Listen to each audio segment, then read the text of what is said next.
Hello বন্ধুরা, welcome to আরকে sports. আশা করি তোমরা সবাই সুস্থ ও ভালো আছো।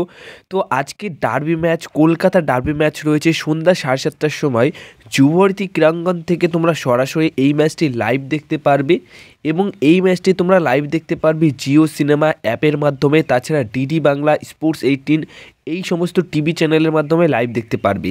এছাড়া আরও একটা ইনফরমেশন দিয়ে দিই, যারা এখনও অবধি অনলাইন অফলাইন টিকিট পুরোপুরি কালেক্ট করতে পারোনি, অনলাইন টিকিট যারা রিডিম করতে পারোনি, তারা আজকে মোহনবাগান দলের ফ্যান্স যারা আছো, তারা মোহনবাগান দলের টেন্ট মানে মোহনবাগান ক্লাবে 10:30 থেকে 5:30 অবধি টিকিট কালেক্ট করতে পারবে অফলাইন। এছাড়া অনলাইন রিডিমও করতে পারবে এবং ইস্টবেঙ্গল এফসি ফ্যানদের জন্য ইস্টবেঙ্গল টেন্টেও একই সময়ে তোমরা টিকিট পেয়ে যাবে। তো আজকেও কিন্তু তোমরা টিকিট, অফলাইন টিকিট নিতে পারবে এবং অনলাইন টিকিট রিডিম করতে পারবে।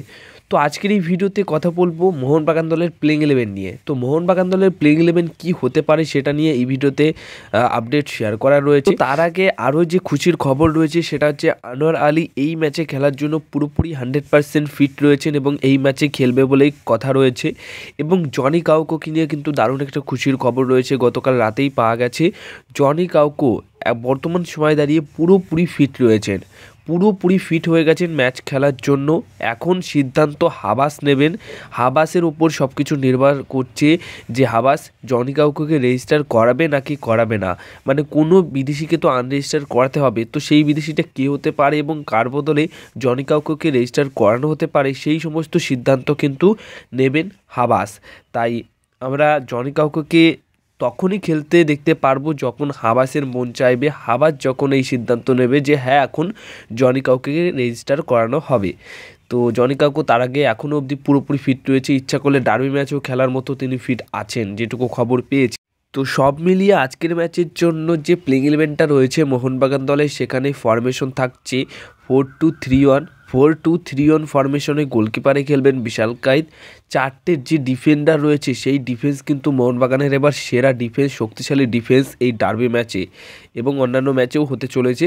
তো সেই ডার্বি ম্যাচের মানে এই প্লেইং 11-এর ফরমেশনে দুইজন সেন্টার ব্যাক পজিশনে খেলছেন আনোয়ার আলী, হেক্টর ইউস্টে। এছাড়া রাইট ব্যাক পজিশনে খেলবেন ব্রেন্ডান হামিল এবং সুভাষিস বোস থাকবেন লেফট ব্যাক পজিশনে।